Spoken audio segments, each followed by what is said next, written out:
And despite all efforts to prevent such, the risk of executing the innocent can only be avoided by not executing prisoners at all.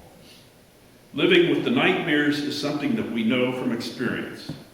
No one has the right to ask a public servant to take on a lifelong sentence of nagging doubt, and for some of us, shame and guilt.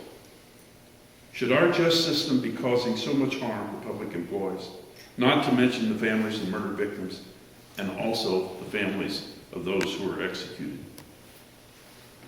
It took them 4 years to catch Shannon's murder. By the time they caught him out in Colorado. He was attacking women out there. There were 12 known attacks. There was 1 murder. The DA came out and said she was going for the death penalty, even though we were on public record opposing it. We had a very public, quite nasty fight. Somewhat ironic. We were crying out to save the life of the guy who had killed her dog. We could have just sat by and let this woman try to kill her. She finally backed off because she knew this was not a fight that was going to go well, as she was thinking about re-election and other things.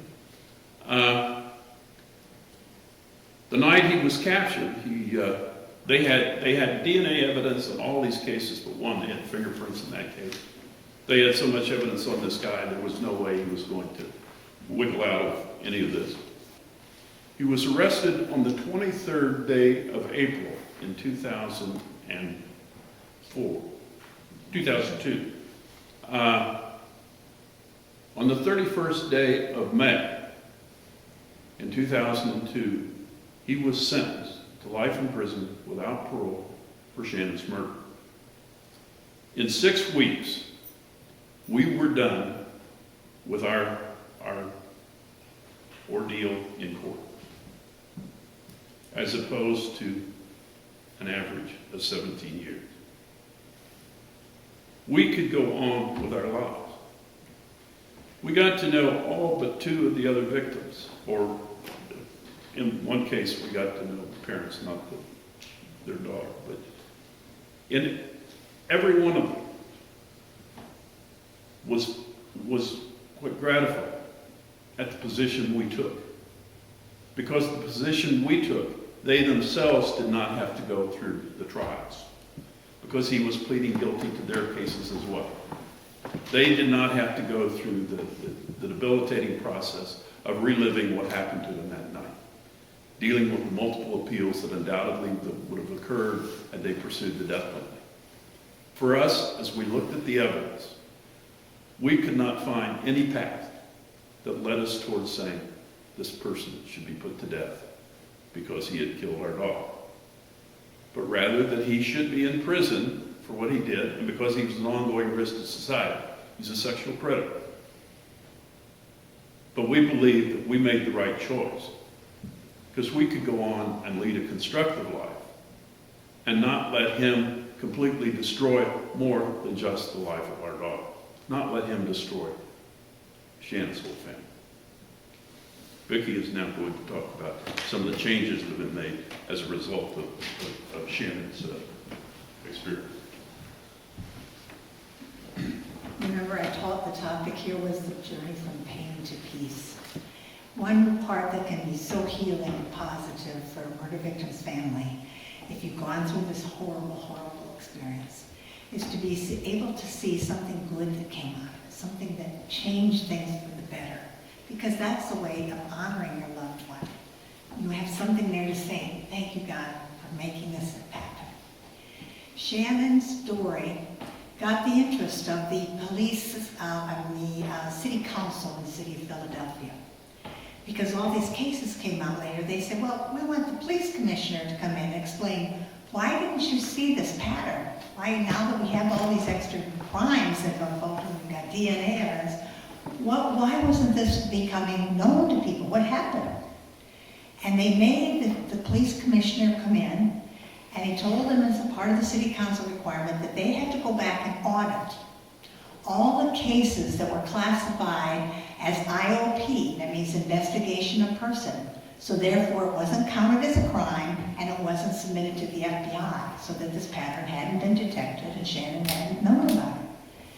So the city council made the police do this, and for several months they audited, if you can believe it, 2,000 cases in that 5-year statute of limitations period. They went back and audited and opened 2,000 cases. After their audits, they found that after more and more months of investigation of each of these cases, that 60%, or 1,200 of those 2,000 cases, were reclassified as felonious assaults. If you can believe it. They had evidence that would have charged those people. So you think of all the people in that city, the family members, the loved ones of those who had been raped or sexually assaulted, but they were not believed or they weren't prosecuted, got to have some peace that these people are now. There are many men that are serving prison sentences in the city of Philadelphia, the state of Pennsylvania, for those crimes, okay? Many good things have come out of that. Also, within the last year, this took 10 years of research. We wanted some changes to come out about this. What did the police learn? How could the system be run a little better? There's a group called the Women's Law Project in the city of Philadelphia.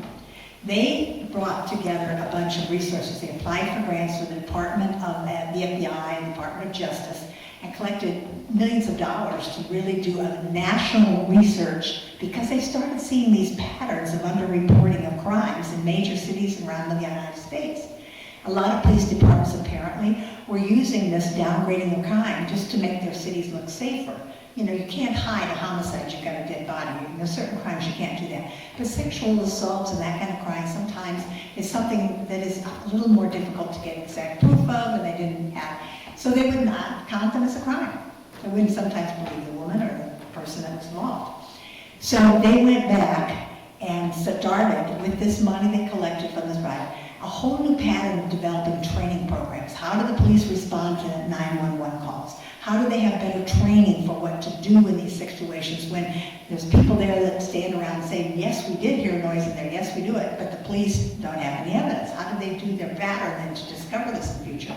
They set up a whole training program that has now been administered to something like over 1,600 police jurisdictions around the country. And so we don't know how many lives it saved, but you know, if we have better patterns and better training and more help for 911 callers, maybe more lives will be saved. So there's a whole new system, and I think that was all in honor of Shannon. And whenever they applied for any of these grants or everything, they'd always start the grant was, this is to develop a training program in honor of a woman named Shannon Schieber, who should never have died that night. And there are many other programs around the country. There's a scholarship in her honor at Duke University for very special women that have very high skills and sense like her, and that they help them because, you know, it's an expensive school to go to, so they get some scholarships. There's a scholarship at my husband's school, or I should say a special room in her honor there. At my university, where I teach at Mount St. Mary's University in Emmitsburg, Maryland, there's a prize that's being offered each year to, this is called the Shannon Schieber Social Justice Award. There's many, many funds and raising things that have been done in her honor. So we know her memory is always going to go on year after year. And if it makes a difference in people's lives, then there's a part of all these things that have been good and changed the world for better that's in her honor. And we know she smiles down every day. And as I go out, and my husband helps many, many times, I've had the honor and privilege of working in 6 of the past 7 states that have repealed the death penalty. The most recent one being in 2013, which was the state of Maryland. I had first testified on this case in 2003. By 2013, it sometimes takes patience and many years. The repeal bill was passed in honor of Shannon, and she was the poster child. So much good has come out of this, and we see this movement. There's huge momentum around the country right now for repeal of the death penalty. There's huge, a lot of coalitions and organizations like you have here in Kansas now that work very well with the legislatures in trying to educate people. Education is so important. People don't know anything about the system, just like we do. You have to let them understand the problems with it that my husband outlined so well. We have to show people what we are doing now to make this a better world and not have any more innocent people die. And that's what a lot of murder victims' families like my myself are very involved in, and we're part of this, as well as a lot of the people that have been exonerated from death row come and testify with us everywhere in many states. And we appreciate if we could have your prayers, and that's most important, and your support in any way possible. We are here to help. This is probably my 4th or 5th time that I've been in Kansas in the last couple of years, and we'll continue to come and celebrate, I hope, the day that we can do that here in this wonderful state. And I thank you for your time to be with us tonight, and we hope you have something to share with us today. Thank you very much.